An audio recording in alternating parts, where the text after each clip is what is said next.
station with the best music. Best music. I love the music. Best music. Good evening. Welcome, everybody. Welcome. It's another Thursday, and we're just blessing the place right about now.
It's another Thursday, and we're live, we're rocking, we're ready to roll, ladies and gentlemen. Good evening to you and you. My name is Chris Whilby. They call me the Vibes Master, and I am going to be with you for the next couple of hours. It is a Chris Whilby show, broadcasting from the studios of Caribbean Vibes Radio Network, located on beautiful Cape Cod in Massachusetts. We're streaming to NRP. Let's scratch that. We do stream to NRP Radio in Jamaica on a Sunday. But this evening, for the Chris Whilby show, we're streaming to Linkage Radio in New York City and Fit FM in Jamaica. Fit FM at 96.7. It is the international show with a Jamaican vibe. A show where we inform, we uplift, and of course we entertain. We aim to please as usual, and so tonight is no different. Is hoping that you're having a wonderful Thursday evening. I'm feeling a little bit better than last Thursday. Last Thursday was a little bit rough, man, I tell you.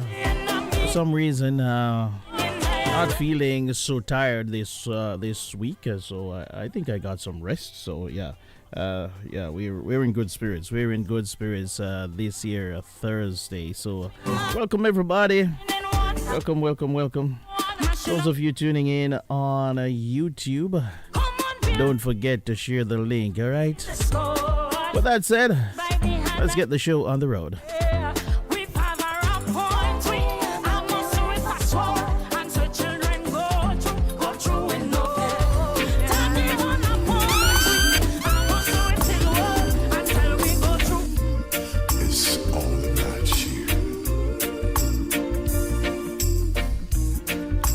Find sunshine most of the time,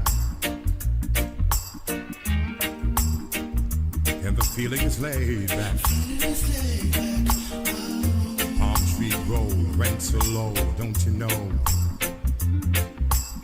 But I keep working my way back. But I'm a Jamaican boy who's born and race. Nowadays I'm lost between two shores. LA's fine, but it ain't home.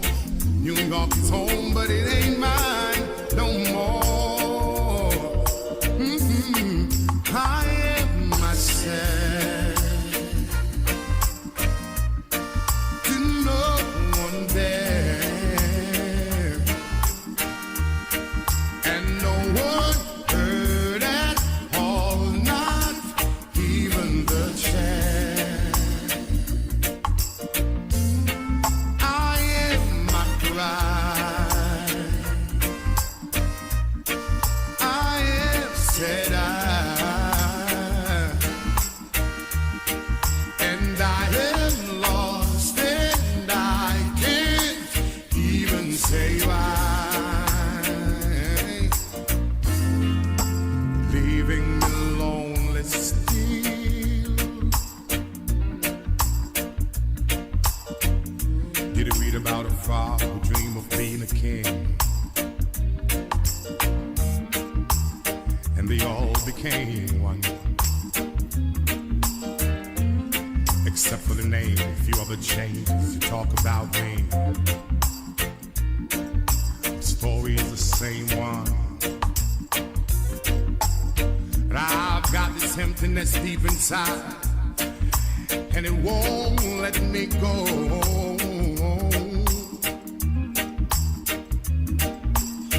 And I'm a man who don't like to swear, but I hate the sound of being alone. I am myself to no one there, and no one heard at all, not even the chair. I am my bride. Another Thursday, another Thursday. I am said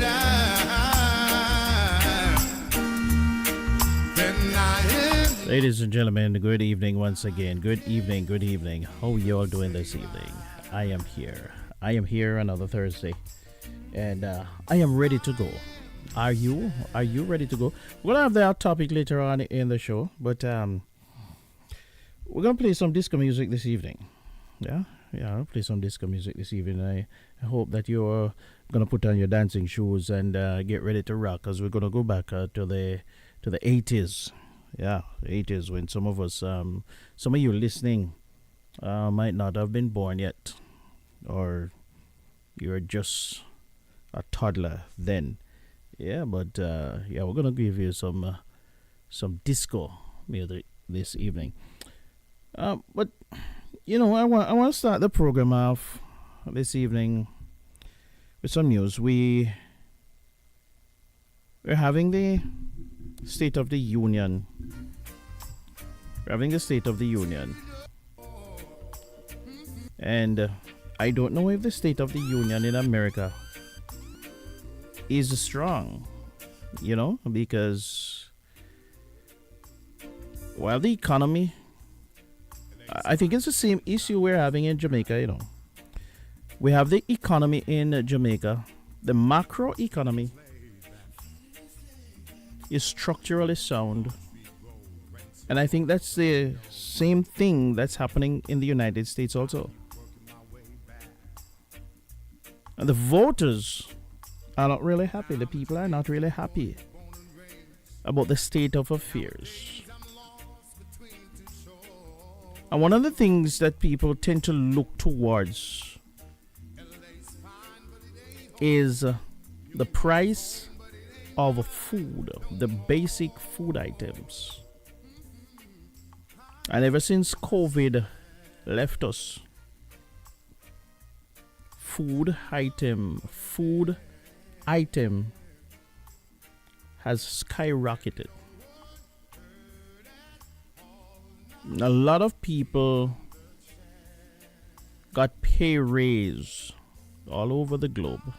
Happened in Jamaica, happened here in the United States. A lot of people got decent raise.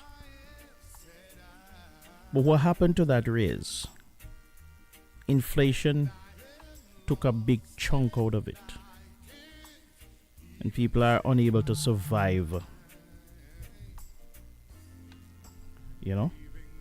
People are unable, people are not feeling the economic success that's being touted by the President of the United States and the Prime Minister of Jamaica. People are just not feeling it. They tell you that all of these things are happening. And yes, everybody, people, unemployment is low. It's low here in the United States. It's low in Jamaica. So it's low. And there are things that's that, but people are just not feeling it. And I suspect that one of the things that the President of the United States is going to be judged on, it's not only the economy, it's how he's handling the border crisis. It is appalling. And unfortunately, you have to choose between Joe Biden and Donald Trump. My God. I was talking to a friend of mine the other day and I said, of the 350 odd million people living in the United States, you mean they could not have done, the United States could not have done any better? Talk truth. Joe Biden, who is stumbling around, I mean, truth be told, I don't know if the gentleman can find his bathroom when he wakes up in the night. It's just a fact. And then you have, on the other hand, rambling Trump, who makes no sense whenever he speaks. He just rambles on and on about nonsense, and he has denied the elections of 2020.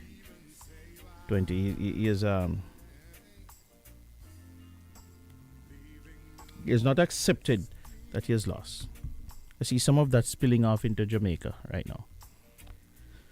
So during his 2020 presidential campaign, Joe Biden promised a stark departure from the immigration policies of the Trump administration. He pledged a 100-day moratorium on deportations after taking office.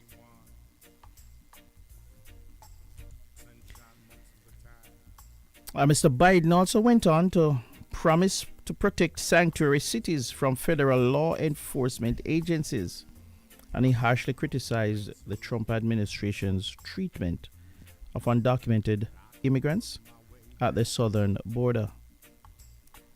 Mr. Biden asserted that America had the capacity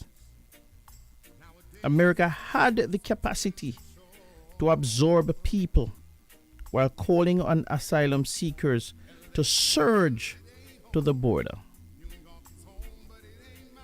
Mr. Biden said we could afford to take in a heartbeat another 2 million. He said that at an event in August of 2019. Yeah? The idea that a country with 330 million people cannot absorb people who are in desperate need and who are justifiable fleeing oppression is absolutely bizarre. That's what Mr. Biden said. Now, an estimated 3 million migrants who have been encountered at the southern border since Biden took office in January 2021 remain in the U.S. according to figures flagged by the Biden administration. But the mass influx of asylum seekers at the U.S.-Mexico border has significantly strained U.S. immigration resources. And in turn, it turned into a significant political problem. It has turned into a significant political problem for the president. One, that Donald Trump is no doubt capitalizing on. And a recent poll done by none other than CNN has found that Joe Biden's handling of the economy is down to, of the immigration issue rather, is down to 30%, just 30% of people express approval of how he was dealing with the border crisis. And because of that, it has led the president to dramatically change the way he's now talking about the situation at the border. He's shifting away from the more liberal immigration position that he has espoused as a presidential contender, and he's now returning to more centrist views that he held as a senator and vice president. So I think he's going to be talking about that in his speech. For too long, he said that we all know the border has been broken, and it's long past time to fix it. You think? It's long past time to fix it. That's what he said. Now, he has not dealt with the situation properly. We have to admit that. The border situation is awful, how Mr. Biden has treated it. But anyway, it is Thursday. We have the hot topic coming up, and we're going to open up the phone line for you to call. 774-408-8860. Linkage Radio Massive, good evening. How you doing? I'm encouraging you to call in, and I want to big up Fit FM 96.7 down there in Jamaica. Hope everybody's doing well. Broadcasting around the world on the World Wide Web. This is your number one internet radio station.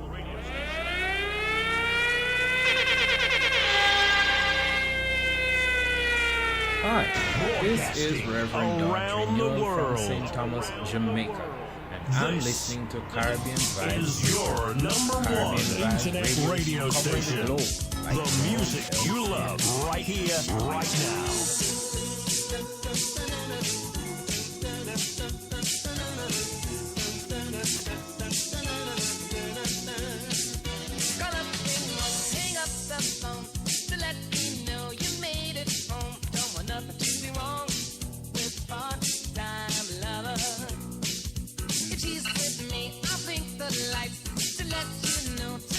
Tonight for me and you, my part-time lover. We are undercover fashion on the run, chasing love up against the sun. We are strangers finding lovers by night, knowing it's so wrong, but feeling so right. If I'm with friends and we should meet,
Yeah, from the heart of the Caribbean into North America.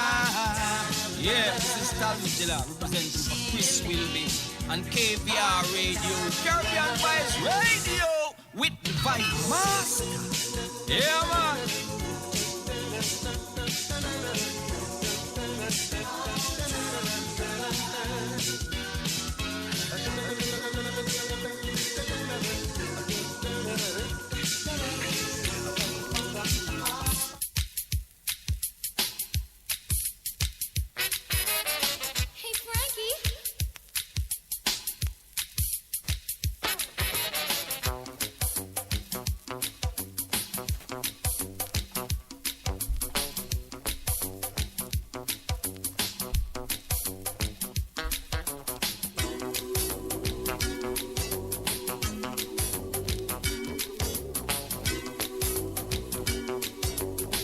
Big up to you, Sister Camille.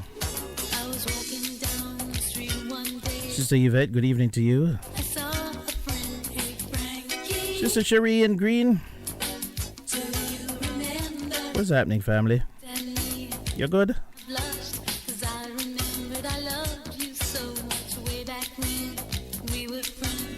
Are you ready for the hot topic? That one is coming up shortly. Stand by.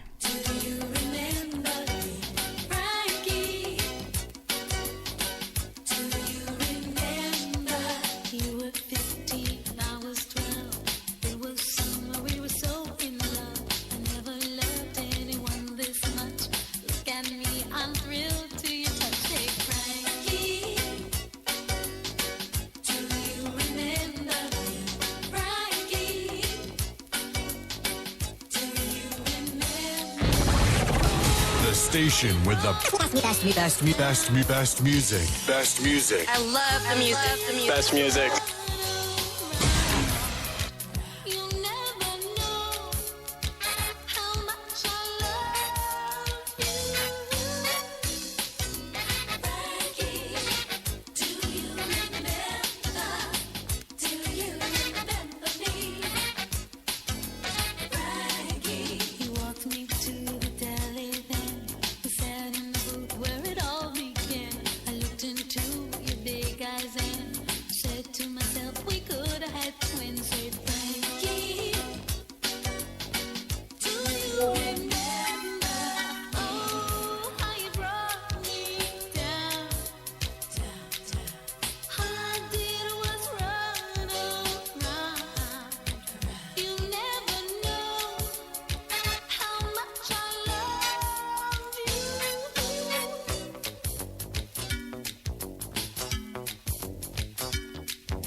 How's everybody doing this evening? How is it going? How is it going in your neck of the woods?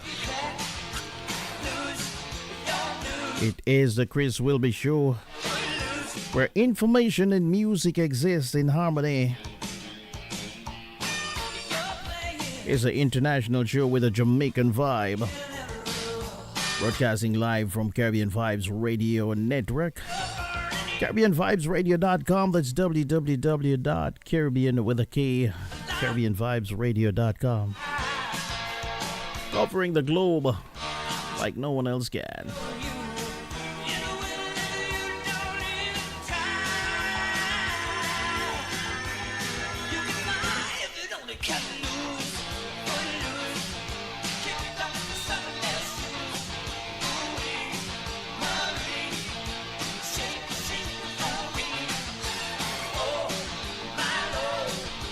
Sing a big shout out to all those listening in on Fit FM 96.7. Fit FM. Your life, your music.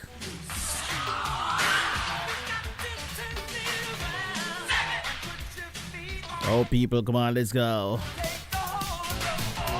Shake some legs right now. Shake some legs.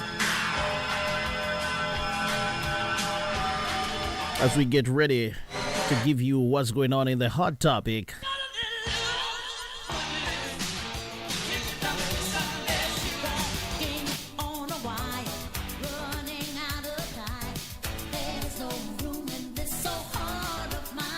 What are you doing right now? Are you on your way home? Far away, I'm calling you. Yeah, man, it's a worldwide thing, you know. Talmijila representing for KVR Radio, Caribbean Vibes, with the Vibe Master, Chris Whilby. It is indeed a worldwide thing. All the way from Massachusetts to Jamaica and all over the globe. How about you over there in Canada? Good evening to you. Welcome, welcome, welcome. What's happening?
And when you hear that sound, you know we're going to be introducing the hot topic. What say you this evening on the hot topic? What say you this evening on the hot topic? 774408886 508-762-7621, the WhatsApp line. So, ladies and gentlemen, for the hot topic this evening, it goes a little something like this. It goes a little something like this. Am I wrong? Am I wrong for not coming to terms with the fact that my wife cheated on me 14 years ago before our marriage? Boy, oh boy, oh boy. Am I wrong for not coming to terms with the fact that my wife cheated on me 14 years ago before our marriage. And then the backstory behind that, and you gotta be you gotta be a little bit patient because this one here is a little bit long and it's a little bit wild. Let me just give it to you right now. It says here, I am 35 years old. I'm a 35 years old man, and I'm married to my wife who is 37 for 11 years and together for 14. We have a beautiful 7 years old daughter, and our marriage has been great without any major problems until last year. Last year, I learned that my wife cheated on me before our marriage. One of her friends became religious and confessed her actions to me, which had me confront my wife. She was shocked that I learned it and apologized profusely about her actions. However, she said it's not something important now because we have been going strong and have a family together. She told me I should come to terms with it since it happened 4 months into being exclusive, and she was a stupid girl out of college back then. My mind told me the same thing. It happened 14 years ago, and we are happy right now. I decided to forgive her and continue our usual life. Reality was not that great. My mental took a hit. It took a big hit. I realized it's not something that happened 14 years ago for me. The cheating happened for me when my wife confirmed it. Oh boy. I was less confident, could not have sex with my wife. I just could not get an erection for her. This turned into feeling disgusted being around her. I even took a DNA and STD test secretly. Thankfully, our daughter is mine and I'm clear of STD. Then a year of intense individual therapy started for me. I realized I needed to change somehow. I was not the same person I used to be. I also communicated my feelings to my wife, and after pushing a bit, we started going couples counseling together. However, at the end of everything, I decided to proceed with divorce. Now, here are my reasonings. One, she not only cheated back then, but lied to me for 14 years. She did not confess the action herself. Even though she apologized, she dismissed the fact by saying it's not important anymore. Two, young me was robbed of having a choice. Cheating was and still is one of the biggest deal breakers for me. If I knew it back then, I would have broke it off. I am happy with my life, and I'm glad that our daughter came to this world. She is the light that shines bright for me, shines brightest for me. One of the biggest reasons I keep living, but I still was robbed of a choice back then. Next thing, I don't care. Or ICMC, whatever that means, could not our problems and my feelings towards her. I don't get that. Something is missing there. It also started affecting family life, which could affect our daughter.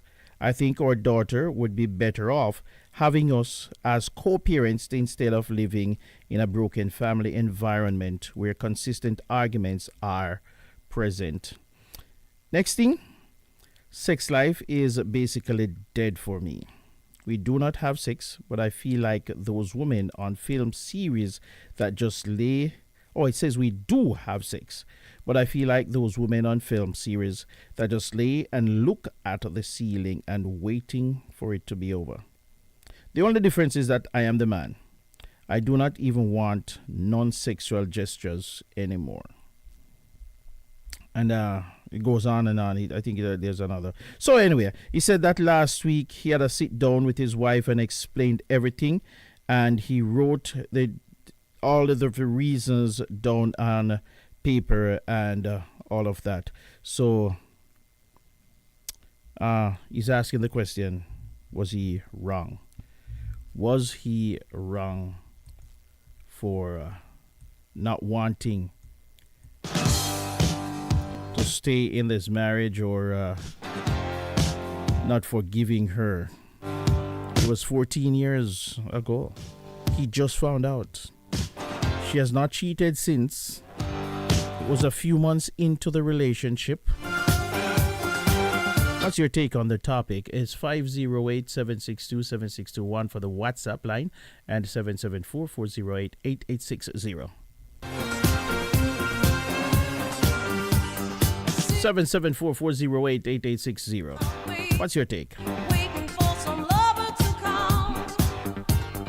Dialed about 1,000 numbers lately. Almost rang the phone off the wall. Looking for some hot stuff, baby, this evening.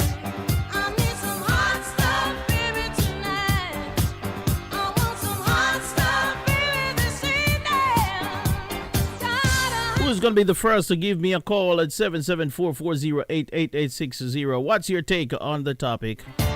Was he just being overly dramatic? The fact that it happened 14 years ago. He had no idea. And what that woman, that, why I tell you, you see, you cannot trust your friends, You cannot trust your friends. Because it's a friend who went and told the husband, According to her, she found Jesus. So she found Jesus. And she's not telling her secrets. She found Jesus to be telling other people secrets. With friends like those, you don't need enemies, man. So she found Jesus. And Jesus tell her to go mash up the people in life. That is why, whatever you're doing, don't let anybody else know. If one somebody know, it's not a secret. My God, what is happening?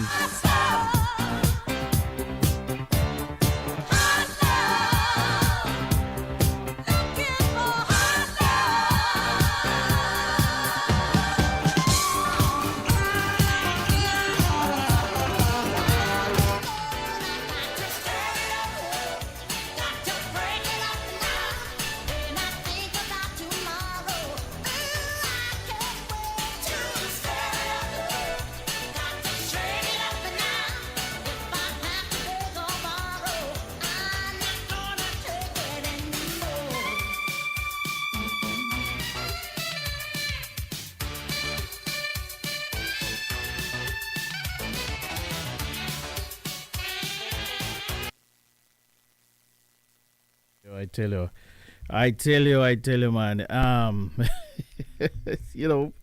What is happening? It's very, very interesting. Very, very interesting with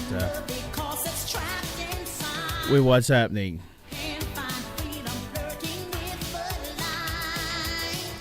Don't forget, those of you on YouTube, don't forget to share the link. All right.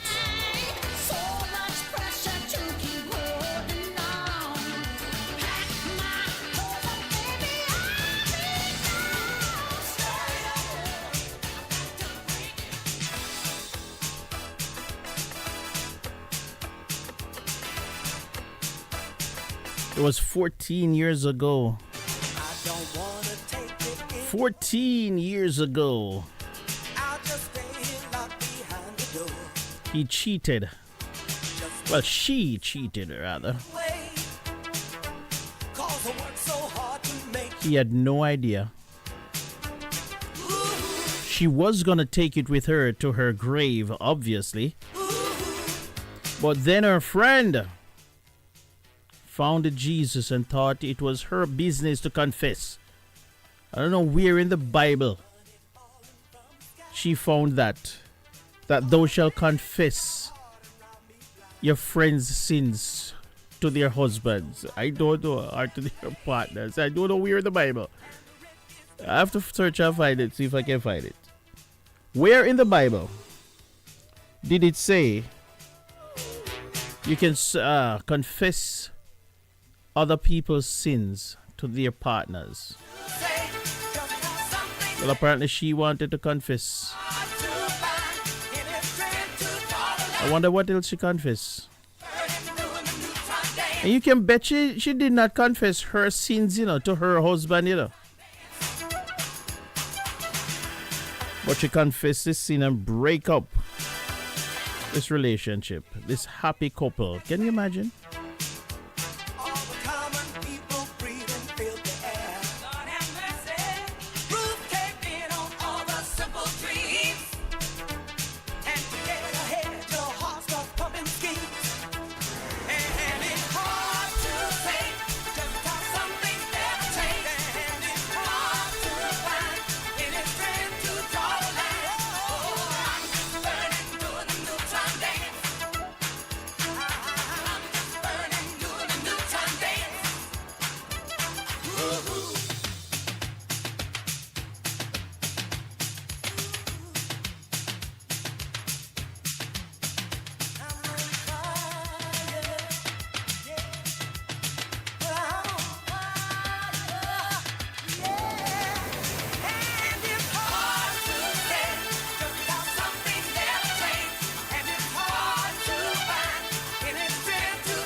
Sweet dreams are made of these. Who am I to disagree? Travel the world and the seven seas. Everybody's looking for something.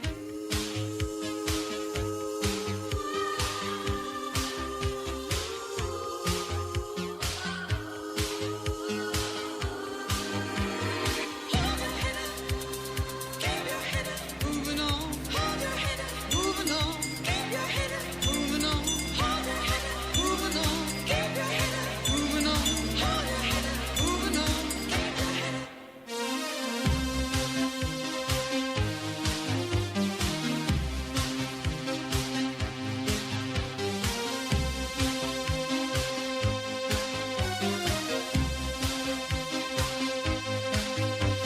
Some of them want to use you. Some of them want to get used by you. Some of them want to abuse you. Some of them want to be abused.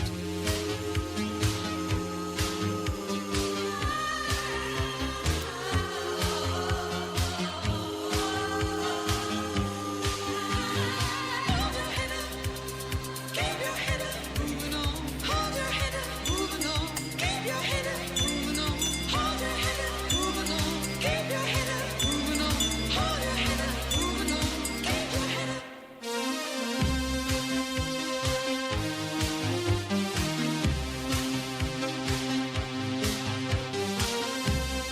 Good evening, with your family and friend. This is my take on the matter right now. This is my take on the topic. I read the story, and obviously the husband is very upset and disappointed in his wife. Now that he found out that she cheated on him 14 years ago, before they got married. He stated that they are having a pretty good life together, but he was robbed of his chance to make a choice. If his wife had told him earlier that she cheated on him, he could have made a choice whether or not I want to stay with her and married to her and continue in the relationship, or forget about the whole thing. So now we feel lied to, he feel betrayed, and he has a right to feel how he's feeling. It's 14 years ago, of course, but he's the one that in the relationship and right now and just finding out. So for him, if it feels like it's yesterday or last week. So, you know, the wife should have told him long time ago what happened and let them work through it. Or whatever was going to happen.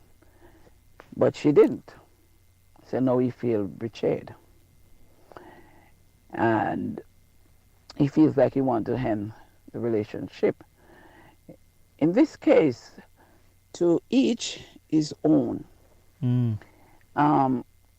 For me, I don't believe I would end my relationship, my marriage, for something that my husband did 14 years ago.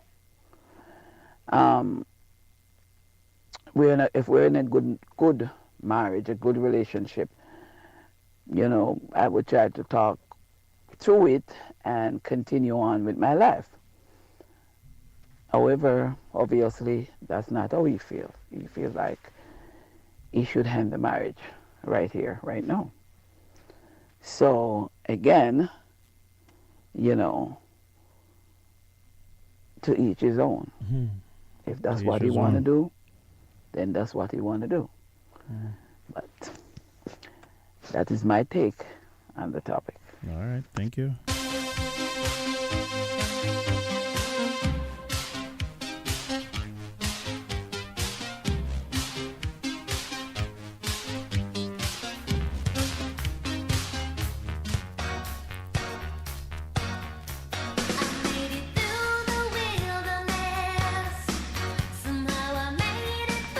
It is Disco Thursday.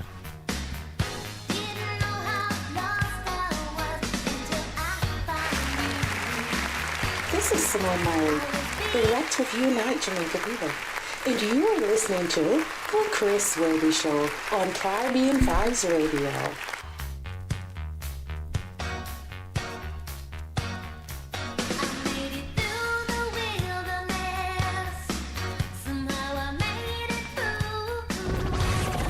The station with the best music.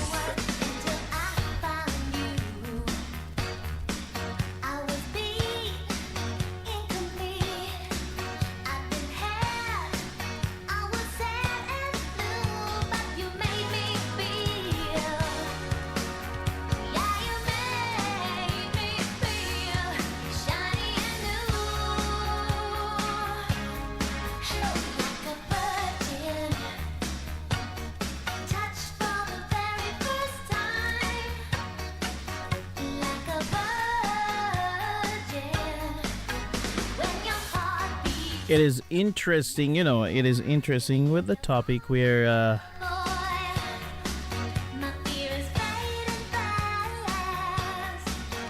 it is very interesting. 14 years ago,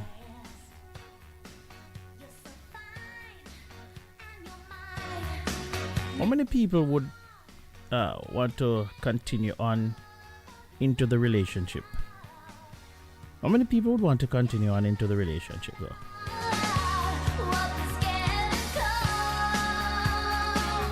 If you just found out that your partner cheated 14 years ago, one of the things that we have to remember, is that they just started dating. And both the writer and the caller said they never got a chance to make that decision. But I'm going to throw a little caveat into that. You never got a chance to make the decision whether or not you wanted to continue in the relationship. You cheated. She cheated. She cheated. Who cheat and then come and confess? Talk truth. Make way. She was never going to tell. And the thing about it too, what I'm looking at is that this relationship this cheating was done very early in the relation. They probably did not even realize, they did not know whether or not they were going to be steady. Because I think they would say, what was it? 4 months into the relationship or something like that. So you start dating somebody. You were serious at that point. So come on. Talk truth. Talk truth. You were like 4 months into the relationship. So she was still probably weighing her options at that point, huh? This is Simone Murray, director of Unite Jamaica People, and you are listening to The Chris Whilby Show.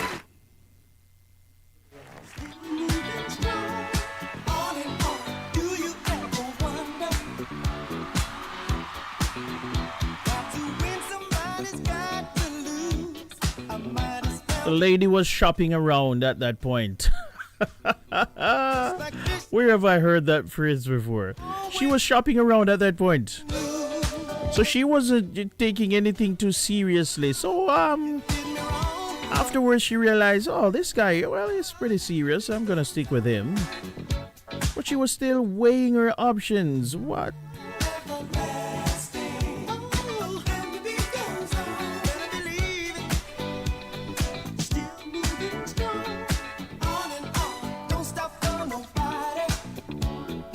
I would say to the young man, get over it, bro. Get over it. That's what I would say to him. Find a way to get over it. Don't break up your life. What are you going to do now? Seriously speaking, what are you going to do now? You're going to break up your life? You think you're probably not going to find another good woman. You have it good. You're saying that everything. That's the only issue that you're having in your relationship. So my advice to him would be, hey, listen, bro. Listen, bro. You have had it good for 14 years. Let it go. We're living in 2024.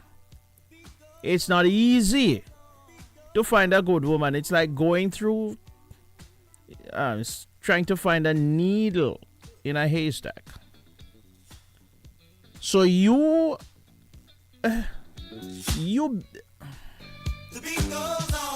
maybe you're planning to be single for the rest of your life, because trust me, dude, I'd encourage you to let it go, bro. Stick with your wife. That's my encouragement to you. That's my counseling to you. Stick with your wife, bro. Don't do it.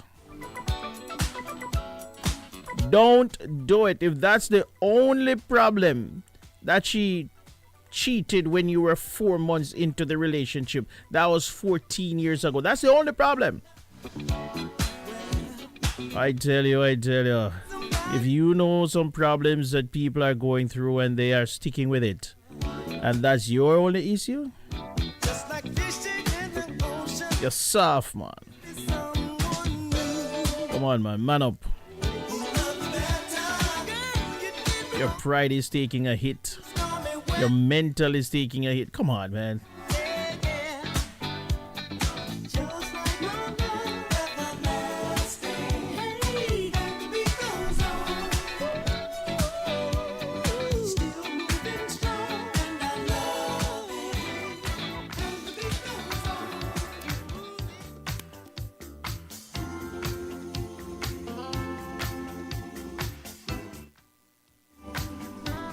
Seven 774408860.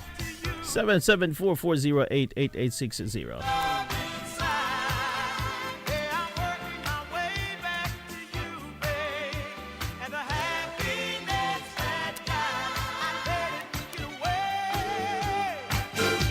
Been paying every day.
Let me just repeat that. Let me repeat that.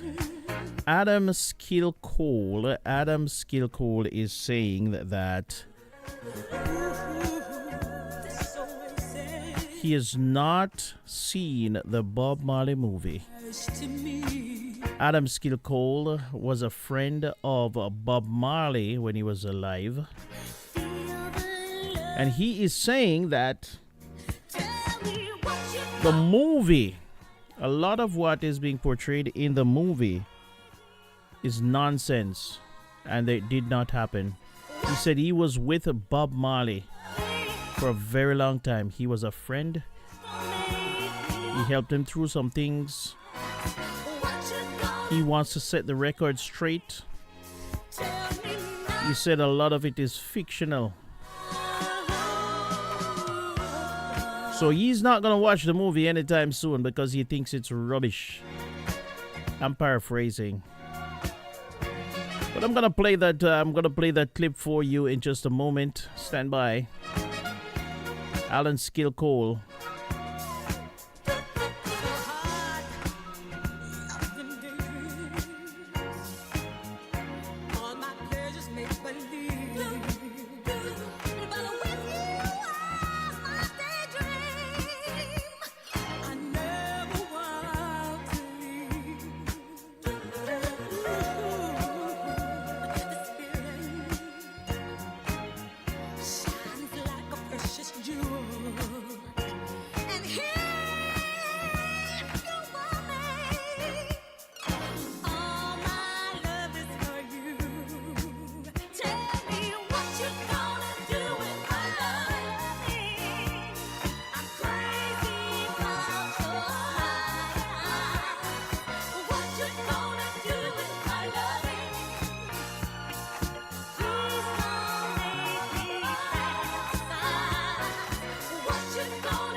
Once again, hot topics are on fire.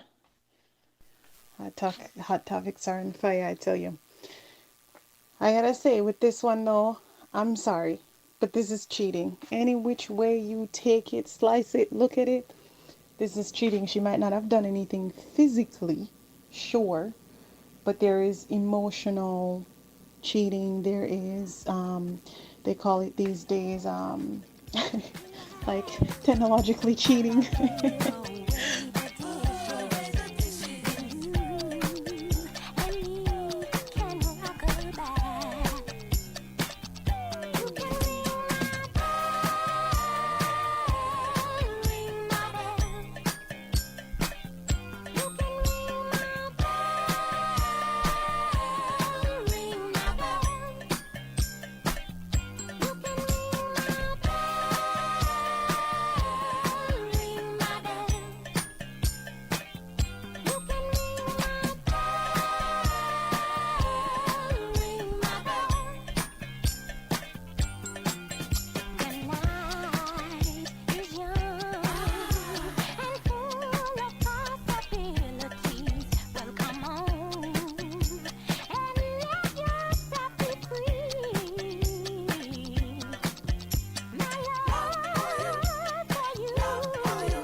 You can ring my bell. You can ring my bell anytime. I tell you. I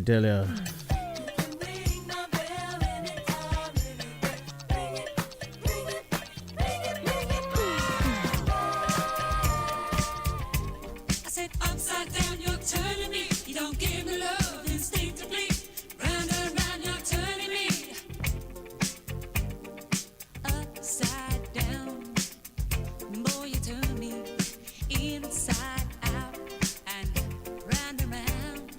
Upside down, boy, you turn me inside out and round and round. Instinctively, you give to me the love that I need. I cherish the moments with you. Respectfully, I say to be, I'm aware that you're cheating when no one makes me feel like you do. Upside down, boy, you turn me inside out and round. Upside down, boy, you turn me inside out and round. I know you got your man appeal. You always play the field. I'm crazy to think you're all mine. As long as the sun continues to shine, there's a place in my heart for you. That's the bottom line. Upside down, boy, you turn me inside out and round. Upside down, boy, you turn me inside out and round. Instinctively, you give to me the love that I need. I cherish the moments with you. Respectfully, I say to be, I'm aware that you're cheating when no one makes me feel like you do. Upside down, boy, you turn me inside out and round. Upside down, boy, you turn me inside out and round. Upside down, boy, you turn me inside out and round. Upside down, boy, you turn me inside out and round. Upside down, you're turning me. You don't give me love instinctively. Round and round, you're turning me. I say to be respectfully. Upside down, you're turning me. You don't give me love instinctively. Round and round, you're turning me. I say to be respectfully. Upside down, you're turning me. You don't give me love instinctively. Round and round, you're turning me. I say to be respectfully. Upside down, you're turning me. You don't give me love instinctively. Round and round, you're turning me. I say to be respectfully. Upside down, you're turning me.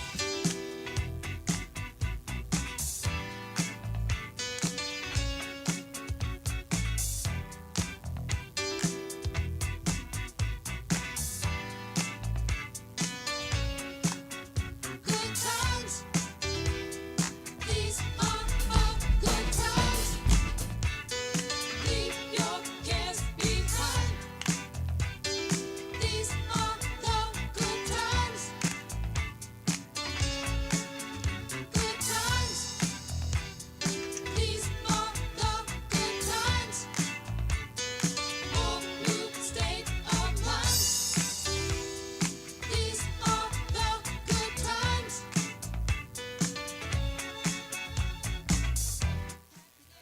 Ladies and gentlemen, I am going to play for you a clip with Alan Skillcole and why he's not going to see the Bob Marley movie. Why he's not going to see the Bob Marley movie. Here is Alan Skillcole and his reasons why he's not going to see the Bob Marley movie. Skillfully and befriended Bob Marley in the early days. So why hasn't he seen the movie?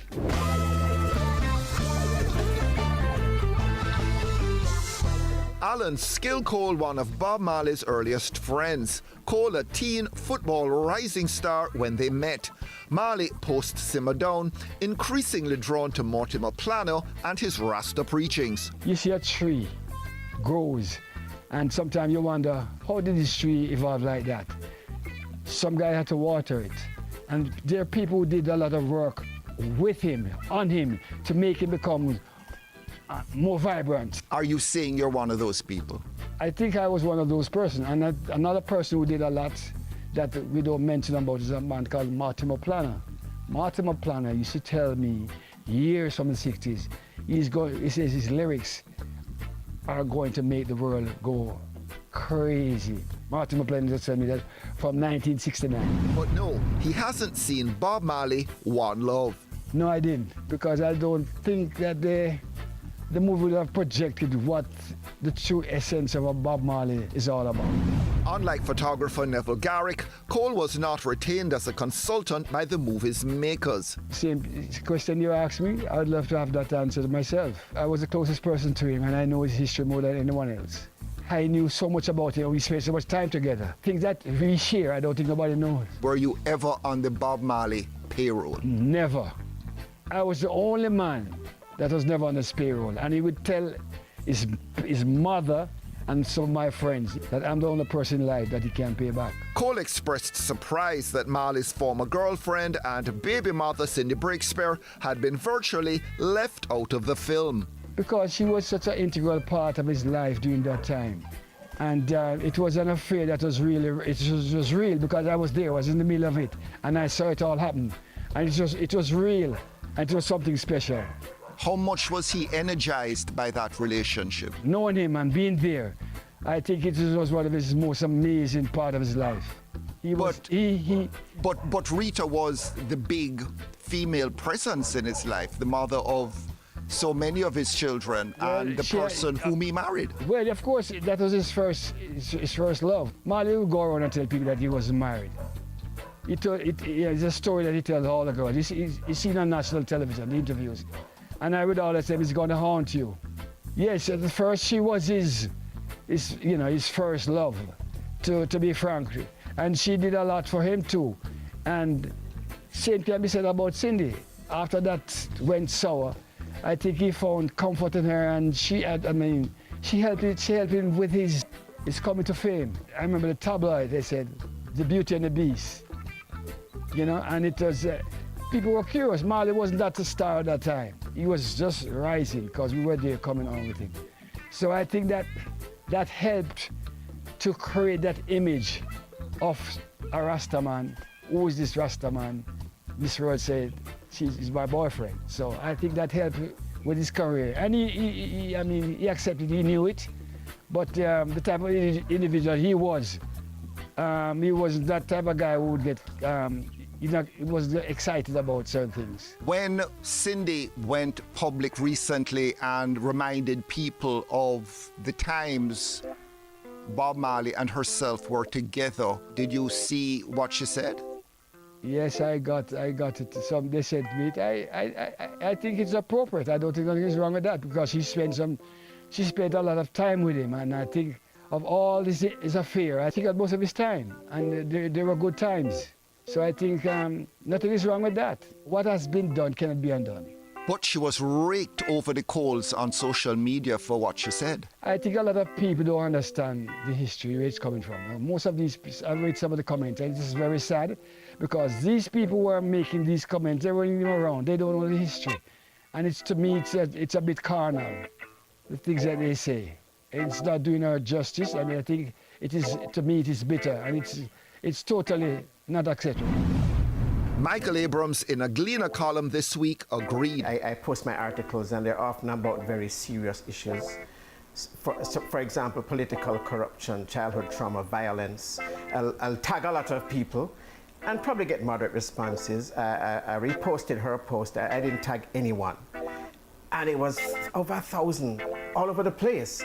And what struck me was the number of comments, but the vitriol. It told me that there are a lot of wounds in our society.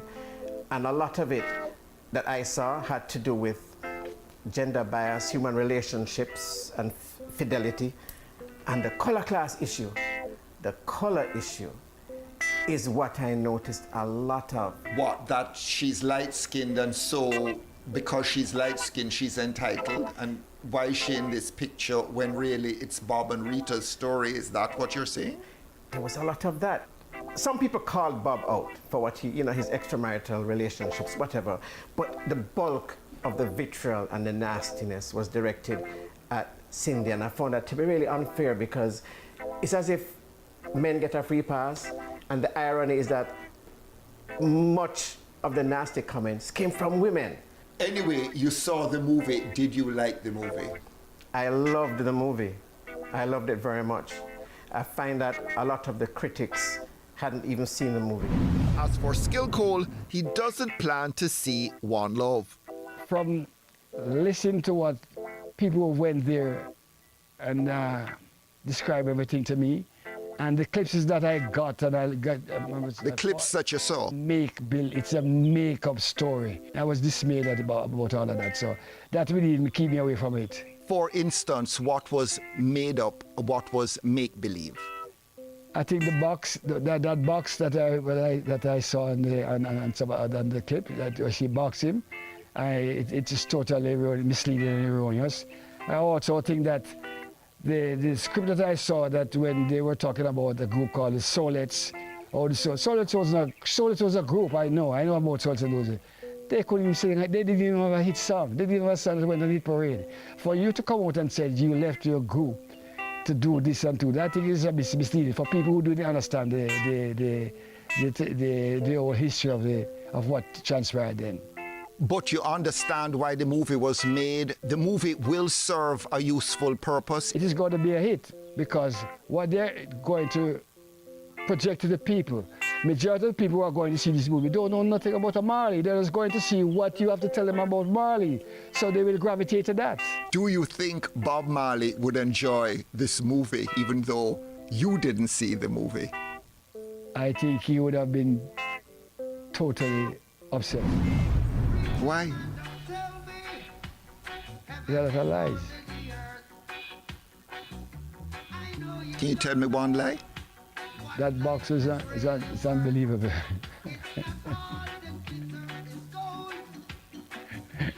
The guy would go crazy. He would go crazy because that's not true. Bob Marley's music an open book. His life story another matter. Can I let you into a secret? I'm coming out with a book pretty soon. And that will be the whole story. Alan Skill Cole, you've been talking about that book for a very long time. I hope we're not waiting in vain. No, I don't think so. It will be here before the year end. I promise you.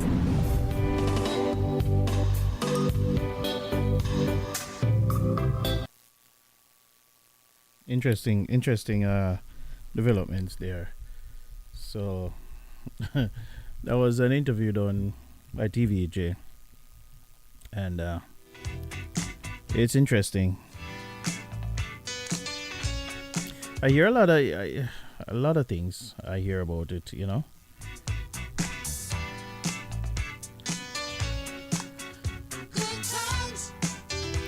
I know that I've been hearing, because I'm not gonna go watch it either. I'm not one of those who are gonna go watch it. I think it's,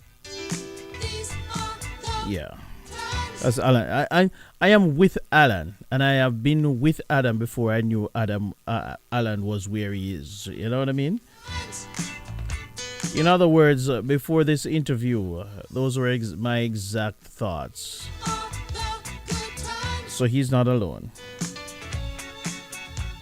And I'm a Bob Marley fan.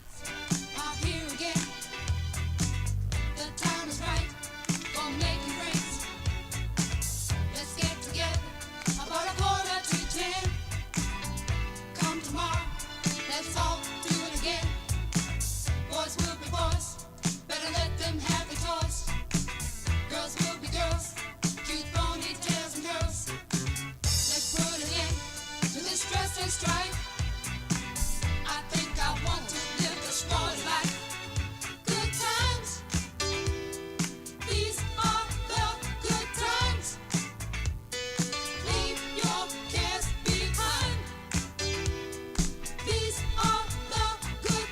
Good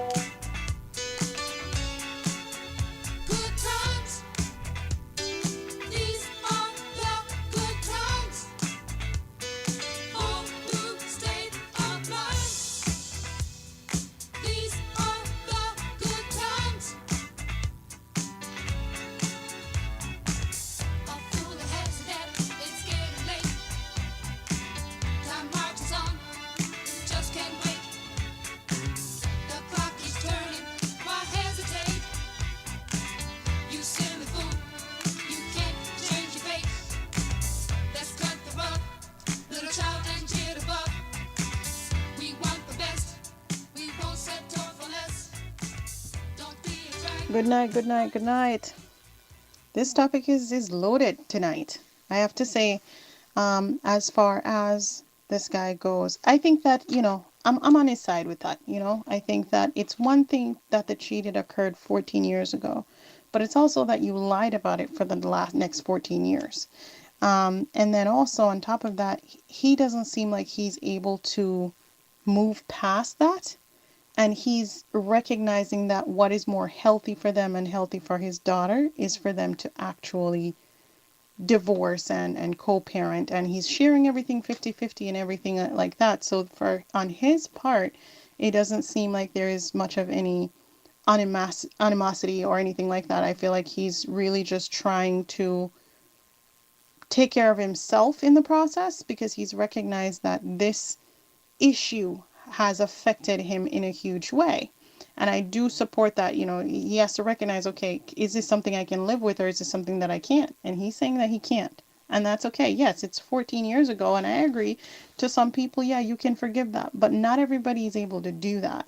And then it's not just the act of 14 years ago, but it's also the lie that he believed for 14 years straight. I think that that's a huge thing for people. Like, I feel like it's not even the fact that you cheated anymore, but it's the fact that you've lied for 14 years about it. That's huge. So I do think that in this situation, I would support him in terms of what his needs are and what he feels like he needs to do for himself and making sure that his daughter is seeing healthy interaction between mom and dad versus, both of them live in the house and then arguments and hating each other consistently. I think that's a healthy decision to make. I think too many times people stay together for the sake of kids and not understanding that the toxicity that the children see does impact their lives. It's like staying together for children doesn't work. You're messing them up. So it's better to just be able to be like, all right, I have to do this for me. Because if I stay here, this dynamic, our family dynamic, will not be the same. And it will be too toxic for a daughter to see. I think it takes a strong person to be able to do that. And it takes a lot of personal, growth, emotional growth to be able to do that. So, kudos to this guy here. I'm on his side all the way. All the way. But this is good. Once again, hot topics are on fire.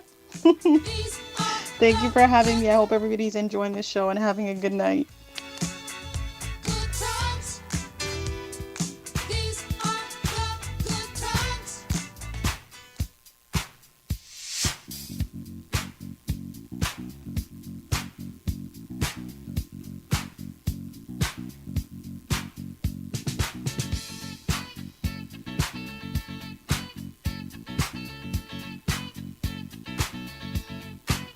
Last night a DJ saved my life. Last night a DJ saved my life, yeah. 'Cause I was sitting there bored to death. And in just one breath he said, you gotta get up, you gotta get off, you gotta get down, girl. You know you drive me crazy, baby. You've got me turning to another man. Called you on the phone, no one's home.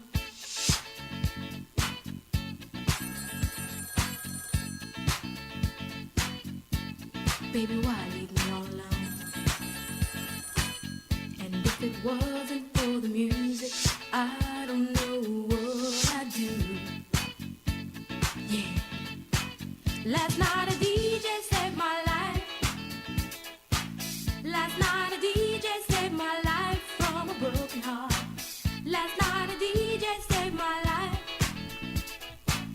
And now we go to the emails. We go to the emails, right? My take, personally,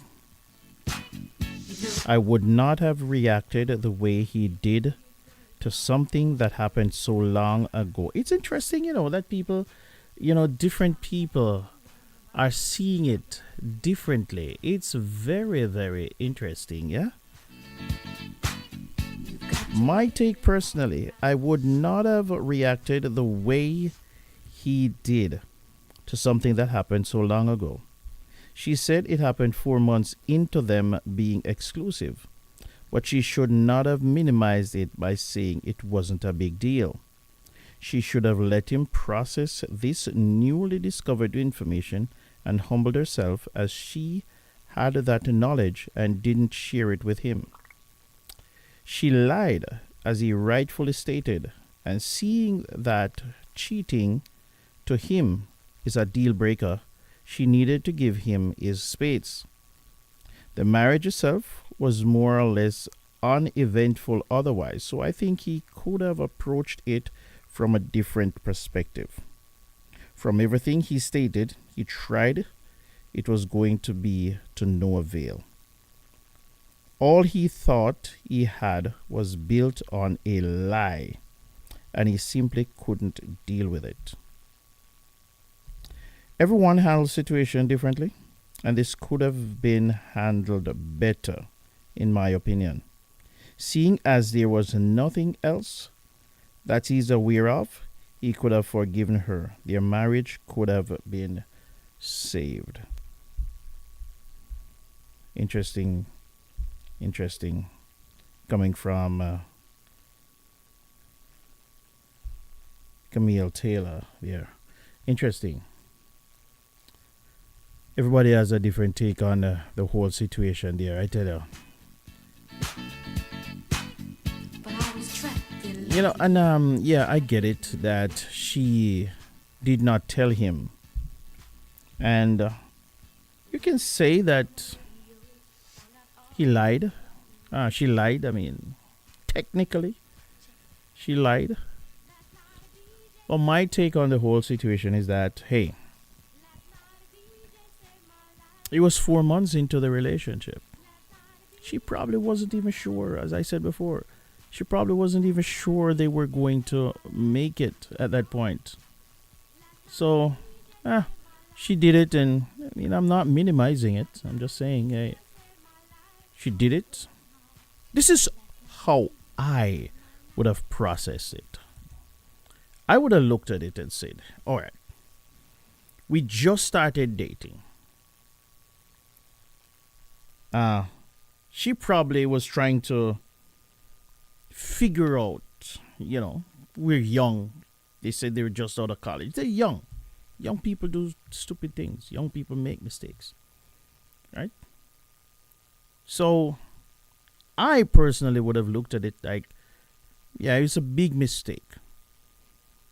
And she was trying to find herself. But here we are, 14 years later. We're happy.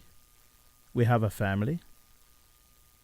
And there was nothing else. But then again, he's probably looking at it and he's asking himself, what else did she hide from me? So, boy, I tell her, yeah. So I can stay here and say, one thing. But deep down, he's probably thinking, hey, what else are you hiding from me? So, boy, it is interesting. It's a hot topic.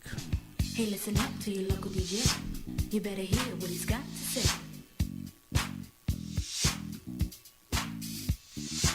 It's not a problem that I can't fix, 'cause I can do it in the mix. And if your man gives you trouble just to move out on the double, and you don't let it trouble your brain, 'cause away goes trouble down the drain. Said away goes trouble down the drain.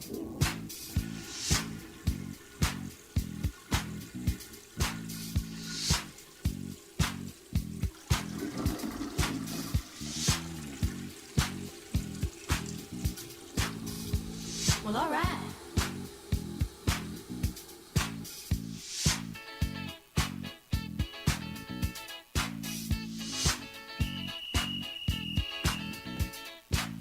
dub time.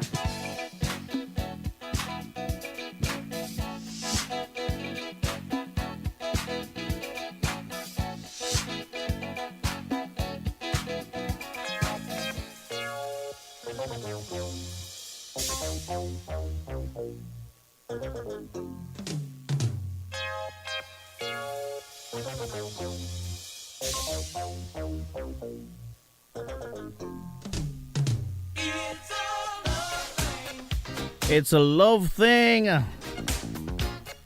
We're coming down to the wire. So when I posted this on my Facebook page, and I sent it out. However, I must apologize to the people who only got the flyer without the total information. And on the flyer, it stated, "Unforgiving husband, am I wrong for not coming to terms with the fact that my wife cheated on me 14 years ago before our marriage?" So that was what I sent out to people to respond. I placed it on my Facebook page and stuff like that. So I had one response before I sent out the entire story. So I apologize for that. But I'm still going to read the response based on the information that the person got. So in the email, Sister Donna Marie Curtis said she was responding to just a question of am I wrong for not coming to terms with the fact that my wife cheated on me 14 years ago before our marriage? That's what she got, and that's what she was responding to. So I'm going to read her response, all right? So did he find out before or after they got married? Next, you are wrong for holding on to unforgiveness, period. Does he intend on remaining married to her? If so, then he need to seek therapy and marriage counseling now.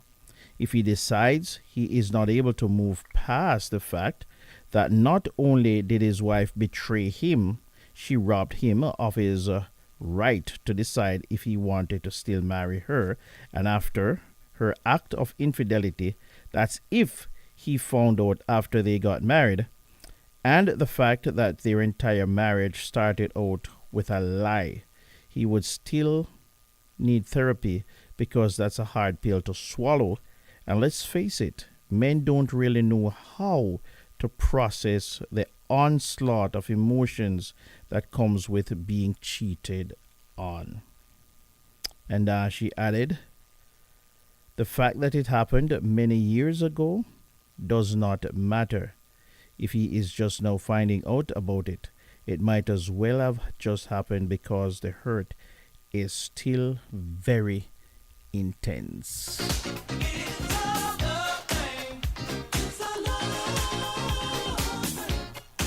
And that's it for the hot topic for this evening. Thank you all for your participation.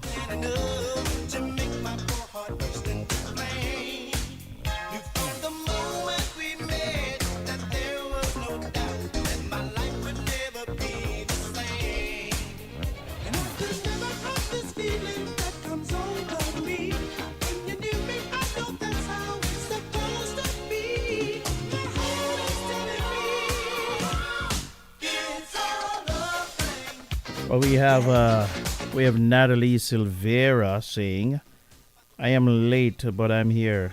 Natalie Silvera, she says, who says it was a mistake? Perhaps it might have been a process of elimination. You know, so I don't understand that though. I don't understand what that mean at all. A process of elimination? I have no clue what that means.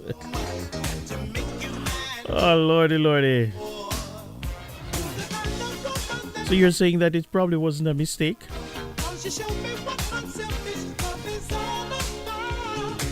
It was a process of elimination, so she had two to choose from. So she wanted to make sure that she's choosing the right one. Lord have mercy. I don't think it was a mistake, I honestly did, and that's what, everybody's saying. That's where my mind was kind of going. It was never a mistake. It was just that they were young. She wasn't sure where. That's exactly my point that I was trying to make, Natalie. They were young. She wasn't sure. She wanted to be sure where she was going. He probably, you know what? There might have been more. There might have been a few more. And as you said, so I totally buy that. I totally buy that argument. I can buy that argument. Process of elimination. So she came down to the best of the lot and she chose him and she married him. Not knowing that 14 years later, her friend was going to betray her. Her friend is a little Judas. I tell you, that friend. Who wants that friend? Who wants a friend like that? My God.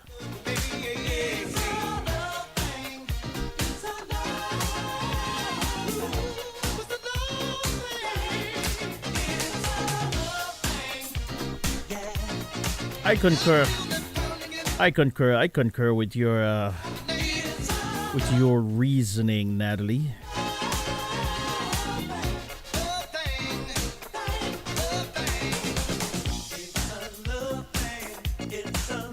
It's a love thing, I tell you. It's a love thing.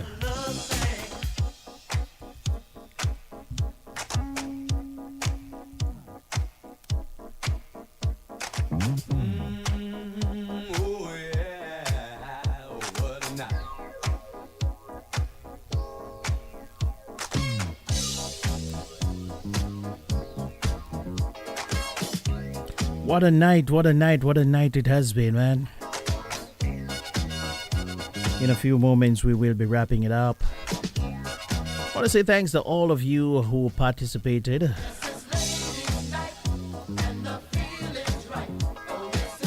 want to say enough respect to Fit FM 96.7, Trelawney's radio station. I want to say good evening to all those of you tuning in from down there in the west, Montego Bay, and the entire St. James, and of course Trelawney, Westmoreland, St. Anne, St. Elizabeth. Big up yourself, everybody.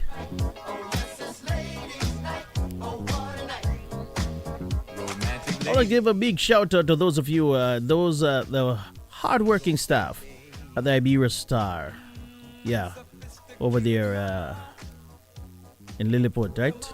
Iberia Star in Rose Hall. Big up yourself, everybody. The hardworking staff, I can tell you. Some very, very hard workers over there. So the Iberia Star staff, big up on yourself. Lady D. Denise Gomez, Linkage Radio, big up yourself. All the Linkage Radio massive, out of New York City, big up yourself. DJ Linkage, what a go on, my brother? Everything good? And of course to all of the listeners of Caribbean Vibes Radio Network, the hard-working listeners there, always dedicated listeners of KVRN, I want to say thank you. God bless you. I will be back here on Sunday for the Divine Praise Gospel Show. This time I'll be streaming live to NRP Media in Jamaica. Come on, Barbie, let's go party. It's gonna be 6 o'clock, from 6 o'clock until 8 on Sunday. The Divine Praise Gospel Show with yours truly, Chris Whilby. And then of course I will be back here next week, Thursday, with the Chris Whilby Show to do it all over again. Still have a few minutes left in the program. Enjoy the music.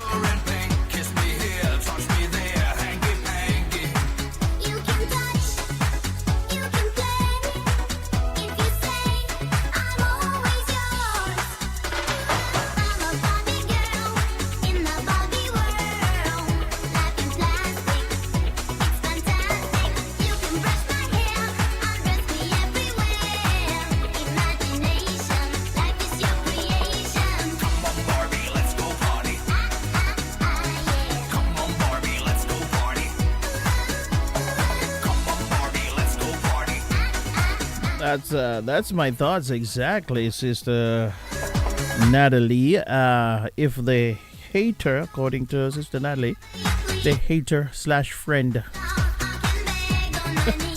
the hater friend never got involved, all would have been well. You see what I'm saying? That's what I mean. You say friend?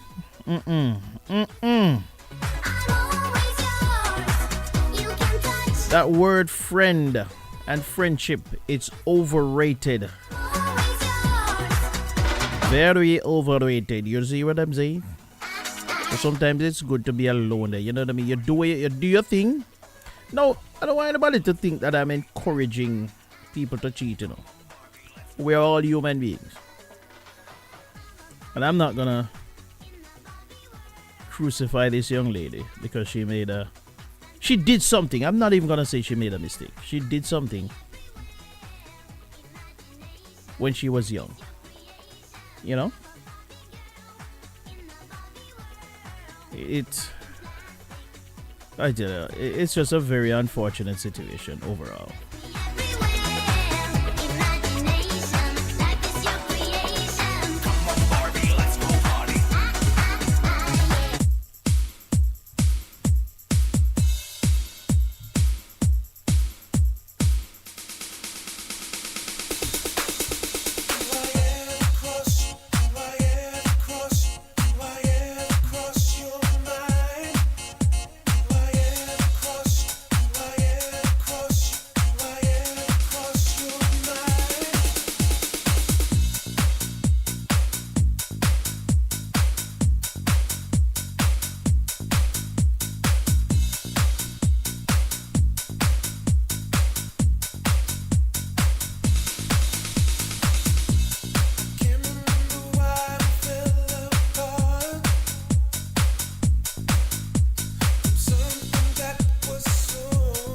It is 39 degrees Fahrenheit in my neck of the woods. How is it going in yours? We had a wet day today. It was wet. It rained all day. And I suspect it's still drizzling a little bit outside right now. 39 degrees Fahrenheit. In my city, my town. What say you? How's it going in your neck of the woods?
Of Unite Jamaica people.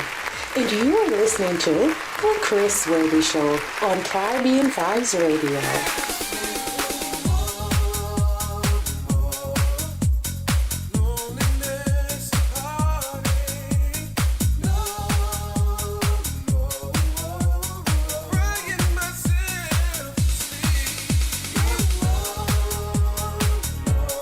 My sister Camille says that it was 72 degrees and amazing today. It was heavenly. Oh boy. Oh I wonder if somebody is throwing shades. Somebody's throwing shades. It was heavenly. Oh. Oh. So because I said it was 39 degrees in my neck of the woods, and now people are saying, oh, okay, all right. Yeah, all right. We'll throw shades. That's okay.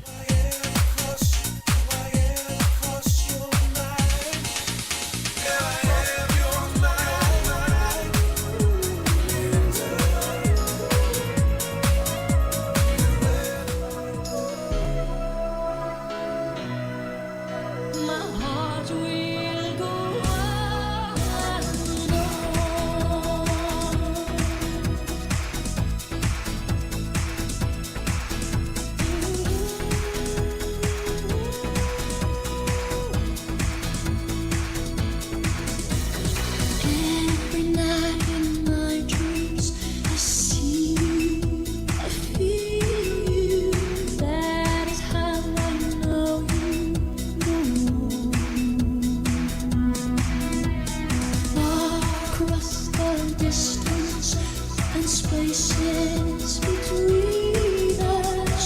You have come to show you. Near, far, wherever you are, I believe that the heart does go on. Once more, you open the door, and you're here in my heart, and my heart will go on and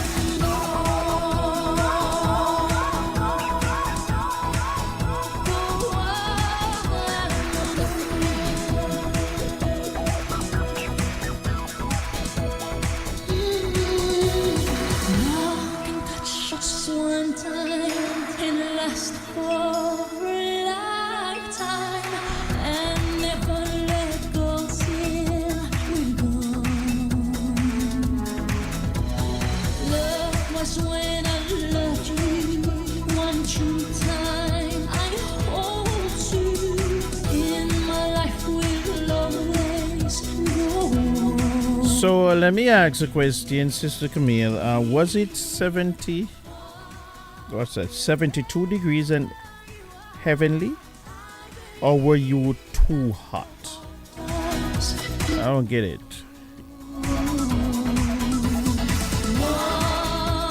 And New York City is 45 right now. According to Natalie, it's 45 and raw.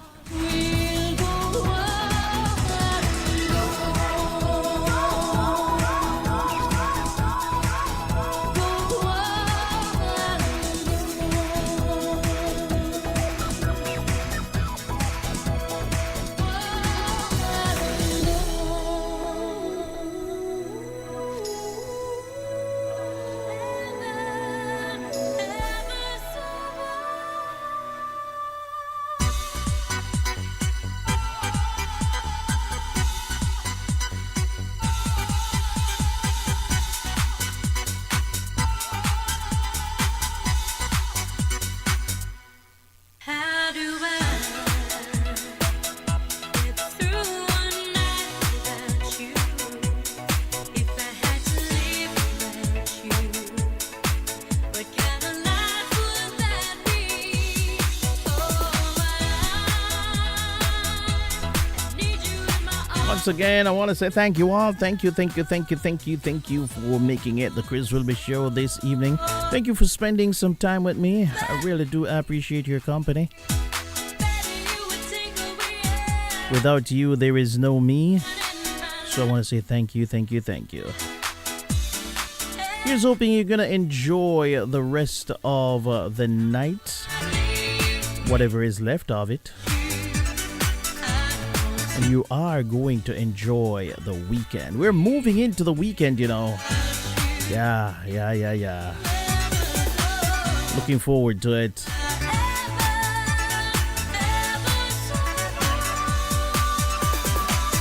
Make sure that you put God first in everything that you do. Know He is the keeper of our faith. There's a song that says He is a lifter of our heads.